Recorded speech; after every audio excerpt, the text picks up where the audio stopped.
সেই দুপুর থেকে পথ চলছি, এবারে পেটে কিছু না দিলে আর চলছে না। যাই, ওই দোকানটায় গিয়ে দেখি। আসুন মা, আসুন আসুন, এখানে বসুন। আর 2-5 মিনিট দেরি হলে আমি এই দোকানটা বন্ধ করে দিতাম। এই রাত হয়েছে, তারপর আকাশের অবস্থাও তো তেমন ভালো নয়। হ্যাঁ, মনে হয় বৃষ্টি নামবে। তা আমি যদি তোর দোকানে কিছুক্ষণ বিশ্রাম নিই তো সমস্যা হবে না তো? এখান থেকে আমার আশ্রমও বেশ দূরে, তাই। ছি ছি ছি ছি ছি, কি যে বলেন মা! আপনি সাধিকা মানুষ, আপনার চরণে ধুলো পড়লো, এই তো সৌভাগ্যী। মা মা, একটু চিড়ে বাতাসা খেতে দিই? নিশ্চয়ই খুব খিদে পেয়েছে আপনার। তা তো পেয়েছে বটেই। সেই সকালে বোনের বাড়িতে কিছু খেয়ে বেরিয়েছিলাম, সঙ্গে যা ছিল তা পথেই শেষ হয়ে গেছে। তো বেশ বেশ, একটু নারকেল কোড়া দিয়ে চিড়ে দিলাম। এই নিন, পেট ভরে খেয়ে নিন। হ্যাঁ, এই নিন, ধরুন ধরুন। কিন্তু মা, এই একটা কথা না আমি ঠিক বুঝলাম না। আপনি সাধিকা হয়েও বোনের বাড়িতে যান, মানে? মানে ভাবছিস সাধিকা হলে তো সংসার ত্যাগ করতে হয়? তবে আমি কেন বোনের বাড়িতে গিয়ে বাস করছিলাম? ওরে, বোনের বাড়ি আমি ভোজ খেতে যাইনি, গেছিলাম বিশেষ কাজে। বিশেষ কাজে?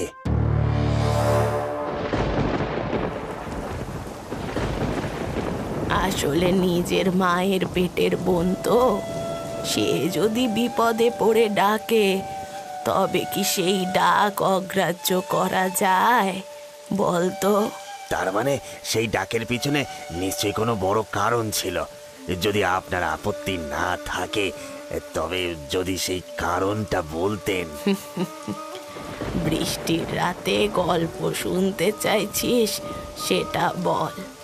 তা বেশ, তা বেশ, গল্প বলতে আমার কোনো আপত্তি নেই। তবে এটাকে গল্প না বলে ঘটনা বললেই বোধহয় ভালো হয়। আজ থেকে বছর 7 আগে আমার দিদির 2 মেয়ে, নমিতা আর সুনিতার মধ্যে বড় মেয়ে নমিতার বিয়ে হয় গোবিন্দপুরের সাহাবাড়ির বড় ছেলে মুকুলের সাথে। বিয়ের পরে কয়েক বছর সুখেই দিন কাটছিল। নমিতা গর্ভবতী হলো, কিন্তু এর পরেই যেন ওদের জীবনে নেমে আসে গ্রহণ। নমিতা তার প্রথম সন্তানের জন্ম দিতে গিয়ে মারা যায়। নমিতার সদ্যজাত সন্তান তার মায়ের আঁচল তো দূর, তার মুখ পর্যন্ত দেখতে পায় না। বাবা মুকুল, এইভাবে আর কদিন চলবে বলো তো? আমি যে খোকার দিকে তাকাতে পারছি না। দুধের শিশুটা যে কিভাবে মাকে ছাড়া থাকবে জানি না। আমিও কিছু বুঝে উঠতে পারছি না মা। খোকাকে দেখলেই যে আমার নমিতার মুখটা মনে পড়ে যাচ্ছে। আমি আমি কি করে ওকে একা হাতে মানুষ করব, আমি সত্যি জানি না। বুক যে আমাদেরও ফেটে যাচ্ছে মুকুল, কিন্তু নিয়তির ওপরে তো কোনোদিন কেউ জিততে পেরেছে বলো? তাই একটা কথা বলছি বাবা, ভেবে দেখো। কি কি কি কি কথা বাবা? বলুন না, বলুন আপনি কি কথা।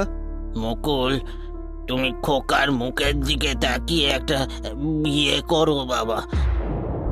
আমি জানি এটা তোমার পক্ষে কতটা কঠিন হবে, কিন্তু কিন্তু খোকার জন্য তোমাকে এই কাজটা করতেই হবে।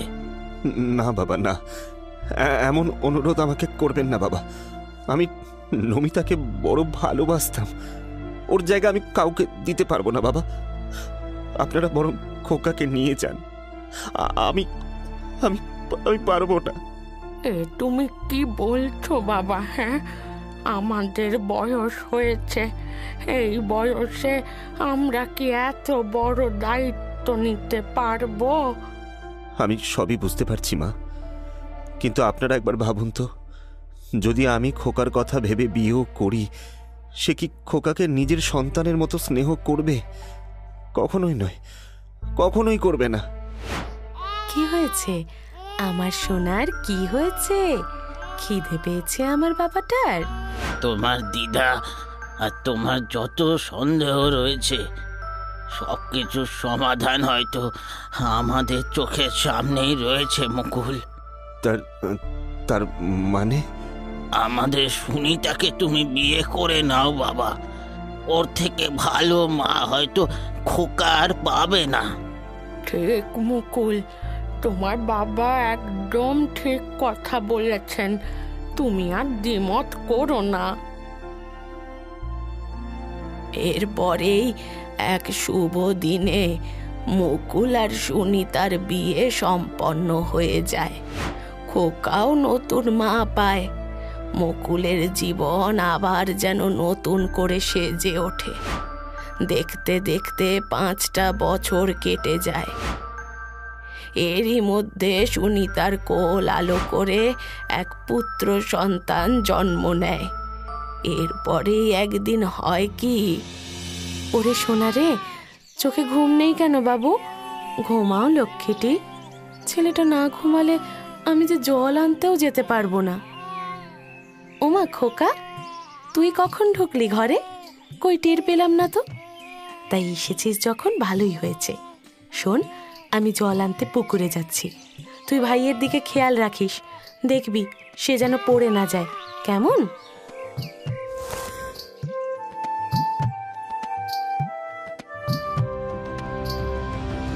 ঘন্টাখানেক পরে সুনিতা যখন পুকুর থেকে ফিরে এলো, তখন দেখলো ছোট খোকা বিছানায় নেই, আর না সেখানে বড় খোকা রয়েছে। সুনিতার হৃদয় কেঁপে উঠল। ছোট খোকা, ছোট খোকা, ছোট খোকা কোথায় গেল? বড় খোকা, বড় খোকা, কোথায় তুই? বড় খোকা, এ কি, তুই এখানে খেলা করছিস? আমি না তোকে বারণ করলাম যে ঘর থেকে কোথাও যাবি না? বল তোর ভাই কোথায়? কোথায় রেখেছিস ওকে? আমি কি করে জানবো ভাই কোথায়? আমি তো সেই থেকে এখানেই খেলা করছি মা।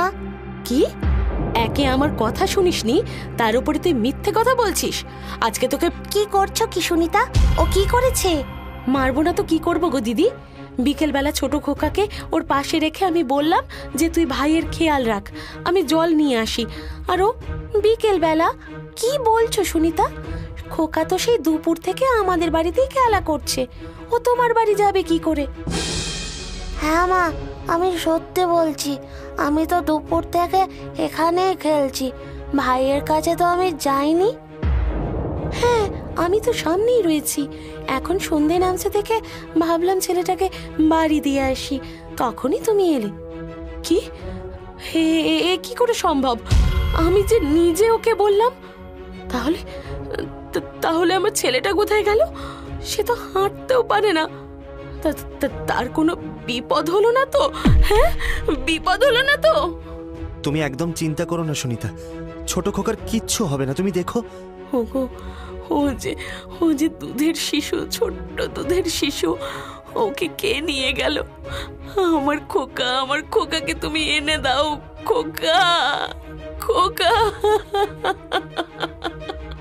সারা রাত সুনিতা আর মুকুল মিলে খোকাকে খুঁজলো, কিন্তু তাকে কোথাও খুঁজে পাওয়া গেল না।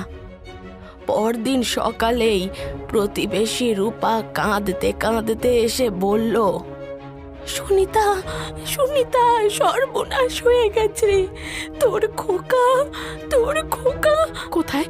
কোথায় আমার খোকা কোথায় বৌদি? কোথায় সে? আম বাগানের মধ্যে তোর খোকার দেহ পড়ে আছে সুনিতা। খোকা,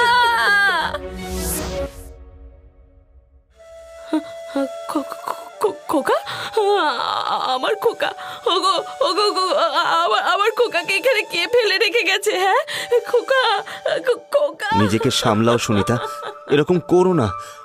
খোকা আর নেই, ও আমাদের ছেড়ে চলে গেছে সুনিতা, ও আমাদের ছেড়ে চলে গেছে। হে ভগবান, কেন কেন এমন শাস্তি দিলে ওদের? কি বা অপরাধ ছিল ছোট্ট শিশুটার? খোকা! এই কি বলছেন কি মা? এই ওইটুকু বাচ্চাকে কে ওইভাবে হত্যা করলো বলুন তো? আপনি সেটা জানতে পেরেছিলেন? গ্রামের কেউ বলল হয়তো দরজা খোলা পেয়ে শেয়াল ঘরে ঢুকে বাচ্চাটাকে নিয়ে গেছে। কেউ বলল নিশ্চয়ই কোনো দুর্বৃত্তর কাজ, কিন্তু সঠিকভাবে কেউই কিছু বলতে পারলো না। এদিকে সুনিতার মনে কিন্তু বারবার একটাই কথা চলতো যে সেদিন বড় খোকার বেশি ওটা কে ছিল? আমি তো নিজের চোখে দেখেছিলাম খোকাকে। তাহলে সব ক্ষতর সেরা ওষুধ হয়তো সময়। সময় মানুষকে সবটা ভুলিয়ে দেয়। ধীরে ধীরে কাটতে থাকলো দিন, সপ্তাহ, মাস, বছর। আর এইভাবেই কেটে গেল আরো 2 বছর। ততদিনে সুনিতা আবার গর্ভবতী হয়েছে। সেদিন আমার দিদি তার মেয়ের বাড়ি গিয়ে বলল, বাবা মুকুল, তোমার বাবা আর আমি একটা বিশেষ অনুরোধ নিয়ে এসেছি তোমার কাছে।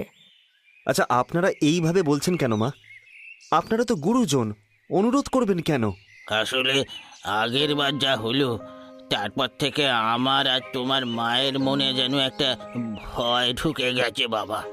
আর সত্যি বলতে এবারে আমরা চাই না আর এরকম অঘটন হোক।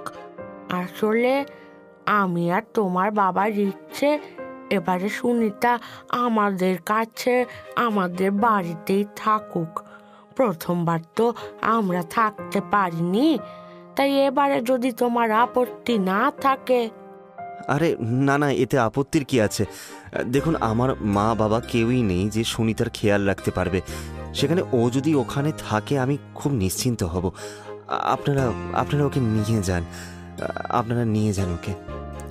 যাক, তাহলে তো আর কোনো অসুবিধাই রইল না।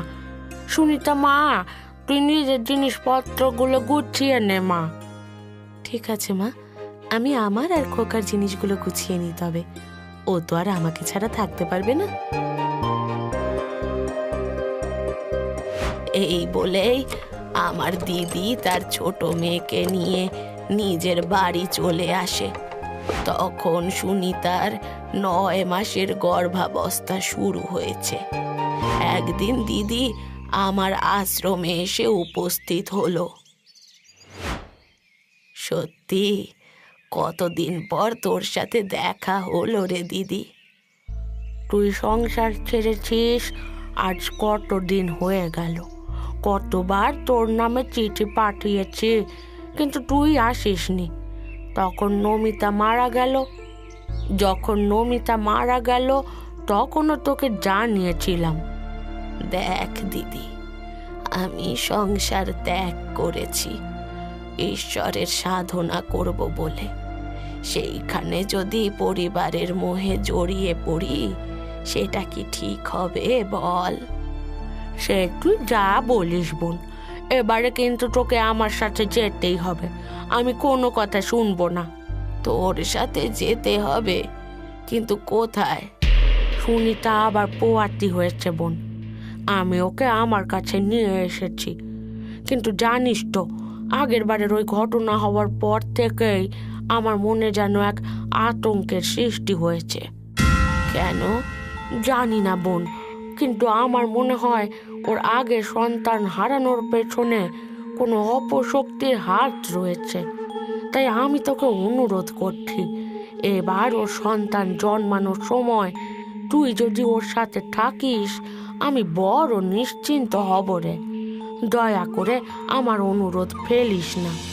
যতই বলি সংসার ত্যাগ করেছি, কিন্তু নিজের দিদি যখন তার বিপদের দিনে এইভাবে আমার সাহায্য চাইলো, তখন আর না করতে পারলাম না। আমি ওর সাথে ওদের বাড়ি চললাম। মাসি, তুমি এসেছো? কতদিন বাদে তোমাকে দেখলাম, কি যে ভাল লাগছে। মা, এটা কে? এটা তোর ছোট দিদা। ও মা সুনিতা, এটা বুঝি বড় ছেলে? কি সুন্দর হয়েছে। তা বাচ্চা, তোমার নাম কি? আমার নাম প্রতাপ, কিন্তু সকলে আমাকে ভালোবেসে খোকা বলেই ডাকে। ওই তো আমার জীবনের আলো মাসি। ও না থাকলে আমি বোধহয় মরেই যেতাম। ছি, ওসব কথা মুখে আনতে নেই সুনিতা। তুই এবারে শুধু নিজের বাচ্চার কথা ভাব, সব ভালো হবে দেখিস। দেখতে দেখতে আরো কটা দিন কেটে গেল। সেদিন ছিল শুক্লপক্ষের একাদশী। হঠাৎই সুনিতার যন্ত্রণা শুরু হলো। বাড়ির সকলে ব্যস্ত হয়ে উঠল। সঙ্গে সঙ্গে দাইমাকে ডেকে পাঠানো হলো। রাত তখন প্রায় 1টা। হঠাৎই আমি ঘরে ঢুকতে গিয়েই যেন চমকে উঠলাম। ঘরের মধ্যে এক তীব্র গন্ধ। সেই গন্ধ তোরা বুঝবি না, কিন্তু আমার বুঝতে বাকি রইল না যে দিদির সন্দেহই ঠিক। বোন, এই বোন, তুই এখানে দাঁড়িয়ে দাঁড়িয়ে করছিস কি? আমার যে খুব ভয় করছে, যন্ত্রণায় মেয়েটা ছটফট করছে রে। চিন্তা করিস না দিদি, যে আসার সে ঠিক আসবে, শত বাধা পেরিয়েও আসবে। আমি আমি আর পাচ্ছি না মা, আমি আমি আমি আর পাচ্ছি না, যন্ত্রণা করছে। না, আমাকে এক্ষুনি কিছু করতে হবে, নইলে ওই অদৃশ্য শক্তি আবার সুনিতার সন্তানের ক্ষতি করতে পারে। আমাকে এক্ষুনি গৃহ বন্ধ করতে হবে। ওম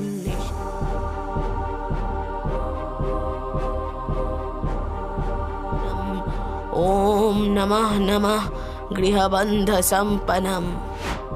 বাবা, আমার ভয় করছে।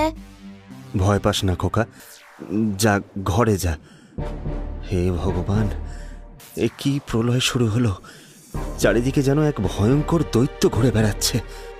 মুকুল, এদিকে এসো। হ্যাঁ, বলুন মাসিমা, কিছু বলছিলেন? মুকুল, আমি যদি তোমাকে বিনা প্রশ্ন করে কিছু করতে বলি, তুমি করবে? তার মানে? মানে পরে তোমাকে বলবো। তুমি এখন আমার সাথে এসো মুকুল।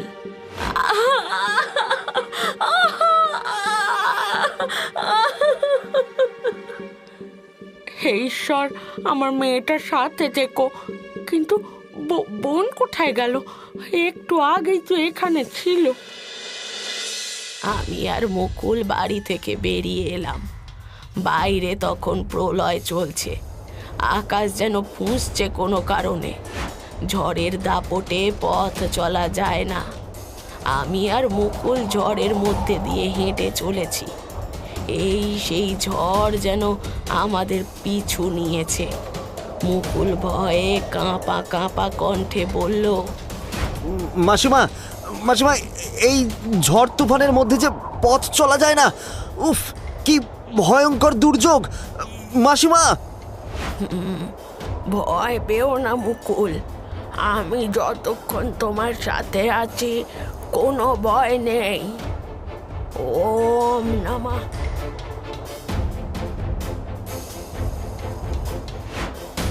এটা এটা কি হলো মাসিমা? কি কি হলো এটা? হ্যাঁ, এটা কি হলো মাসিমা? ওম ভূর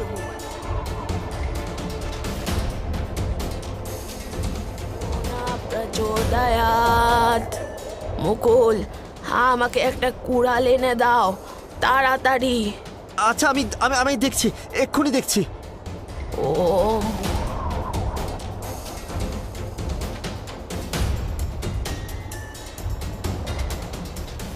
চলে যা, আমি বলছি চলে যা, চলে যা। মুকুল, তুমি কুড়াল দিয়ে গাছটা কাটতে থাকো, আমি মন্ত্র জপ করব। যতক্ষণ না গাছটা কাটা হচ্ছে থামবে না। কিন্তু কেন মাসিমা? কেন কিন্তু করার সময় নেই মুকুল, গাছটা কাটতে শুরু করো এক্ষুনি। ছেড়ে দে আমায়, আমাকে ছেড়ে দে, ছেড়ে দে।